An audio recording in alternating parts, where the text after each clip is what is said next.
بسم اللہ الرحمن الرحیم۔ السلام علیکم ورحمۃ اللہ وبرکاتہ۔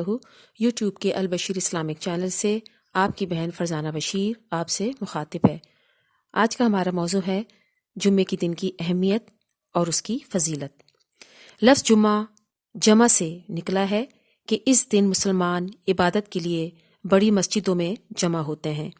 اسلام میں یوم جمعے کی بہت عظمت اور فضیلت بھی بیان کی گئی ہے اور اسے ہفتے کے دن کا سردار بھی کہا گیا ہے، جس میں اللہ تعالیٰ کی خصوصی نعمتیں، رحمتیں اور برکتیں بندوں پر نازل ہوتی ہیں۔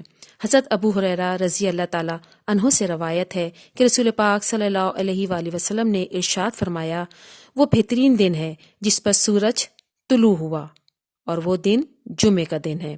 اسی دن حضرت آدم علیہ السلام تخلیق بھی کیے گئے، اسی دن جنت میں بھی داخل کیے گئے اور اسی دن وہاں سے نکالے بھی گئے اور اسی دن قیامت واقع ہوگی۔ یہ صحیح بخاری کی حدیث ہے۔ جمعے کے دن کی فضیلت اس اہم حدیث سے بھی واضح ہوتی ہے۔ حضرت ابو ہریرہ رضی اللہ تعالیٰ عنہ سے روایت ہے کہ رسول پاک صلی اللہ علیہ وآلہ وسلم نے ارشاد فرمایا، جمعے کے دن کا ذکر کیا تو یہ فرمایا، اس میں ایک ایسی گھڑی آتی ہے کہ جس مسلمان بندے کو وہ میسر آ جائے اور وہ کھڑا ہوا نماز پڑھ رہا ہے تو وہ اللہ تعالیٰ سے جس چیز کا بھی سوال کرتا ہے اللہ تعالیٰ اسے ضرور عطا فرما دیتے ہیں۔ اور آپ صلی اللہ علیہ وآلہ وسلم نے اپنے ہاتھ کے اشارے سے اس گھڑی کے مختصر ہونے کا ارشاد فرمایا۔ یہ حدیث بخاری اور مسلم میں، اور یہ بہت مختصر ٹائم ہوتا ہے جس میں انسان اگر دعا مانگے تو اللہ تعالیٰ اس دعا کو فوراً قبول فرما لیتے ہیں۔ اب دیکھنا یہ کہ وہ کون سی خاص گھڑی ہے جس میں دعائیں قبول ہوتی ہیں۔ مسلم کی ایک حدیث کے مطابق وہ گھڑی امام کے منبر پہ بیٹھنے سے نماز جمعہ کے ختم ہونے تک ہے، اور ترمذی کی ایک حدیث میں ہے کہ یہ گھڑی عصر سے لے کر سورج غروب ہونے تک تلاش کی جا سکتی ہے۔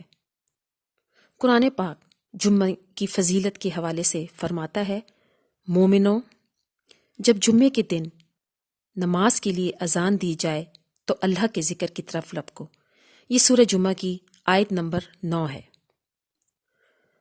حضرت سلمان فارسی رضی اللہ تعالیٰ عنہ سے روایت ہے کہ رسول پاک صلی اللہ علیہ وآلہ وسلم نے ارشاد فرمایا، جس نے جمعے کے دن غسل کیا اور جس قدر ممکن ہوا پاکی حاصل کی، پھر تیل یا خوشبو استعمال کی، پھر نماز جمعے کے لیے روانہ ہوا اور مسجد میں پہنچ کر 2 آدمیوں کے درمیان گھس کر تفریق نہ کی، پھر جتنے نماز اس کی قسمت میں تھی ادا کی، پھر جب امام خطبہ دینے کے لیے باہر آئے تو خاموشی اس نے اختیار کی، تو اس شخص کے اس جمعے سے لے کر سابقہ جمعے تک کے سارے گناہ معاف کر دیے جاتے ہیں۔ سبحان اللہ۔ ابو داؤد کی حدیث میں ہے کہ رسول پاک صلی اللہ علیہ وآلہ وسلم نے ارشاد فرمایا، جو شخص جمعے کے دن اپنا سر دھوئے، غسل کرے اور صبح سویرے یعنی اول وقت میں مسجد جائے تاکہ شروع سے خطبہ پا لے، سوار نہ ہو یعنی پیدل چل کر جائے اور امام کے قریب بیٹھے، پھر غور سے خطبہ سنے اور کوئی غلط بات زبان سے نہ نکالے، تو اس کے لیے ہر قدم اٹھانے کے بدلے 1 سال کے روزوں اور رات کو قیام کی عبادت کا ثواب ہوگا۔ امام ابو داؤد نے ایک روایت میں عبداللہ بن عمرو بن عاص سے نقل کیا کہ رسول پاک صلی اللہ علیہ وآلہ وسلم نے ارشاد فرمایا، جمعے میں 3 قسم کے لوگ حاضر ہوتے ہیں۔ ایک وہ شخص جو جمعے میں حاضر ہو کر غلط بات کرے، اس میں سے یعنی جمعے سے اس کا یہی حصہ ہوتا ہے۔ دوسرا وہ شخص جو دعا کی غرض سے حاضر ہوتا ہے، سو وہ ایسا شخص ہے جس نے اللہ تعالیٰ سے دعا کی ہے، اگر وہ چاہے تو اسے عطا فرما دے اور چاہے تو نہ دے۔ تیسرا وہ شخص جو خاموشی کے ساتھ جمعے میں حاضر ہوتا ہے، یعنی کوئی غلط بات نہیں کرتا اور خاموشی سے خطبہ سنتا ہے، نہ کسی مسلمان کی گردن پھلانگتا ہے، نہ کسی کو ایذا دیتا ہے، تو یہ جمعہ اس کے لیے آئندہ جمعے تک اور مزید 3 دن تک ہونے والے گناہوں کا کفارہ بن جاتا ہے۔ مذکورہ بالا حدیثوں سے غور کرنے سے ہمیں یہ پتہ لگتا ہے کہ جمعے کی فضیلت کتنی اہم ہے۔ وہیں اس بات سے بھی ہمیں آگاہی ہوتی ہے کہ یہ فضیلتیں چند آداب و ضوابط کے ساتھ مشروط بھی ہیں، مثلا غسل کرنا، نماز جمعہ کے لیے جلدی جانا اور پیدل جانا، کسی کی گردن کو نہیں پھلانگنا، کسی کا ایذا نہیں دینا، دو آدمیوں کے درمیان گھس کے نہیں بیٹھنا، خاموش رہنا اور کوئی غلط بات زبان سے نہیں نکالنا اور غور سے خطبہ سننا۔ اس کا یہ مطلب ہے کہ اگر کوئی شخص اگر جمعے کی ان فضیلتوں کا طالب ہے تو ان پر ان ضوابط کا اہتمام بھی لازم ہے، بصورت دیگر اسے محرومی سے بھی سابقہ پڑ سکتا ہے۔